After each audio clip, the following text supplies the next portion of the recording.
Diazonium ક્ષાર એની બનાવટ અને એના વિસ્થાપનો. ડાયઝોનિયમ ક્ષારની બનાવટ માટે આપણને બે વ્યક્તિ જોઈએ છે. એમાંનો પહેલો વ્યક્તિ કયો? તો કે પહેલો વ્યક્તિ છે એરોમેટિક એમાઇન અને બીજો વ્યક્તિ કયો? તો કે તે છે NaNO2 અને 2 મોલ HCl. તો સૌથી પહેલા યાદ રાખો કે જો આપણે ડાયઝોનિયમ ક્ષાર બનાવવો હોય તો આપણે કેટલા વ્યક્તિને ધ્યાનમાં લેવા પડશે? તો કે બે વ્યક્તિ. એમાંનો પહેલો વ્યક્તિ કયો છે? બોલો બધા. પહેલો વ્યક્તિ આપણો છે એરોમેટિક એમાઇન અને બીજો વ્યક્તિ કયો છે આપણો? જે છે NaNO2 2 મોલ HCl.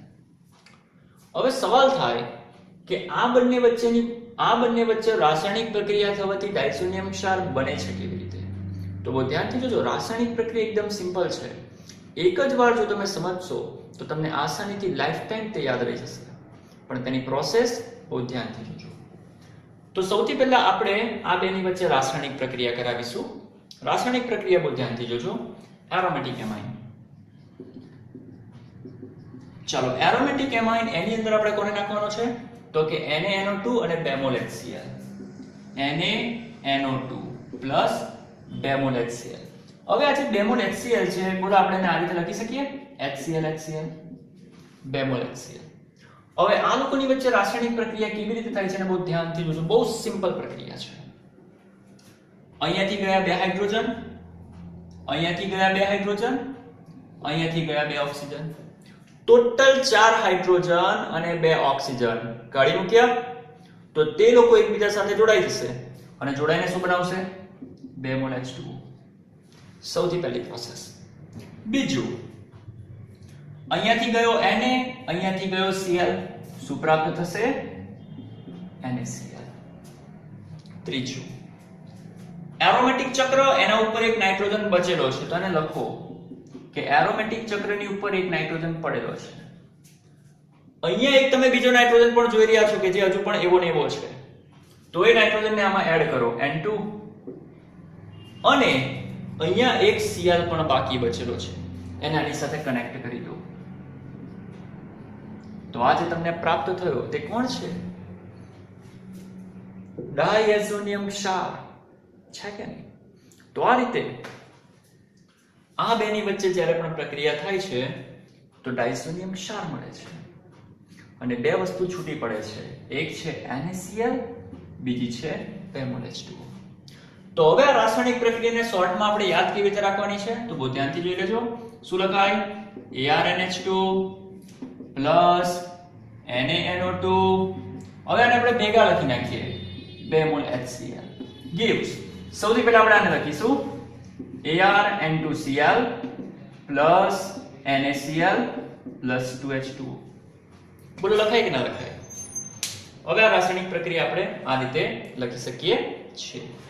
હવે આ રાસાયણિક પ્રક્રિયાની અંદર યાદ શું રાખવાનું છે?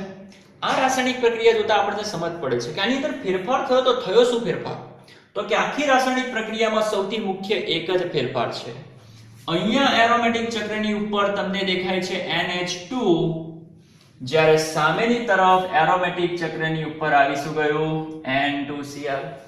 એનો મતલબ કે જે ડાયઝોનિયમ ક્ષારની બનાવટ છે એ ડાયઝોનિયમ ક્ષારની બનાવટ એને આપણે શોર્ટમાં શું લખી શકીએ?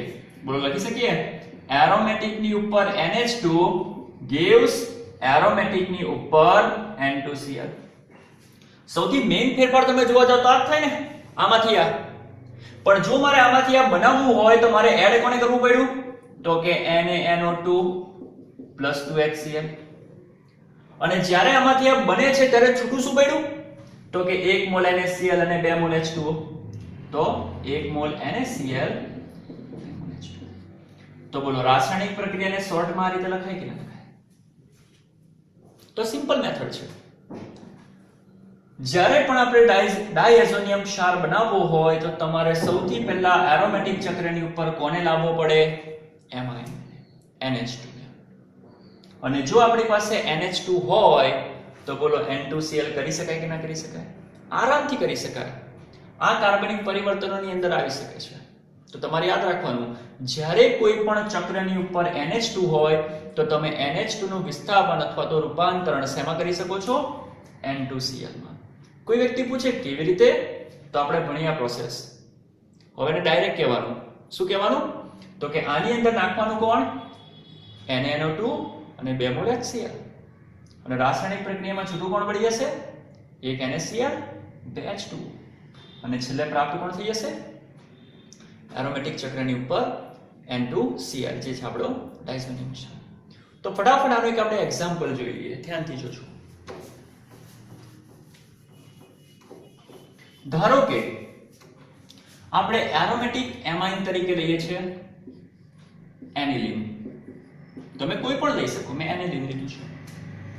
હવે મારે એનિલીન માંથી બનાવવું છે બેન્ઝીન ડાયઝોનિયમ ક્ષાર.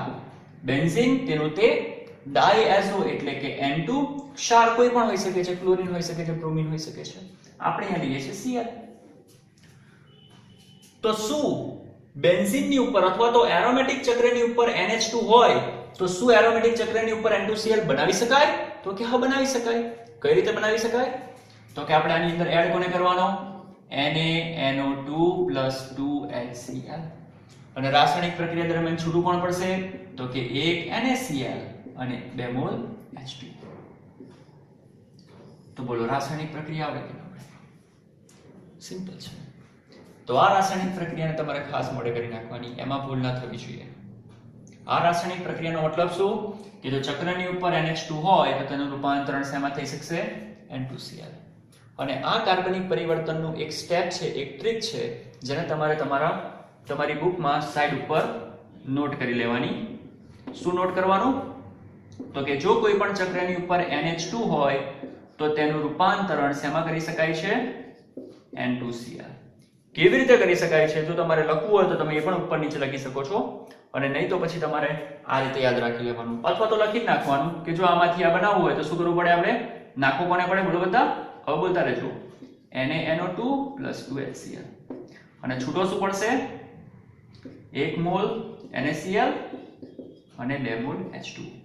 તો આ એક તમારી ટ્રીક થઈ ગઈ નંબર 1. એને તમારે બુકમાં નોટ કરી લેવાની. આવી રીતે હું ઘણી બધી ટ્રીક આપતો રહીશ, પણ જે પણ ટ્રીક આપું એનું સોલ્યુશન તમારે કરવું પડશે. ઘરે થોડો ટાઈમ કાઢવો પડશે, એને સોલ્વ કરવા પડશે, તો બહુ જ સરળ પડશે. ઓર્ગેનિક કેમિસ્ટ્રી સૌથી સિમ્પલ કેમિસ્ટ્રી છે. Okay, thank you.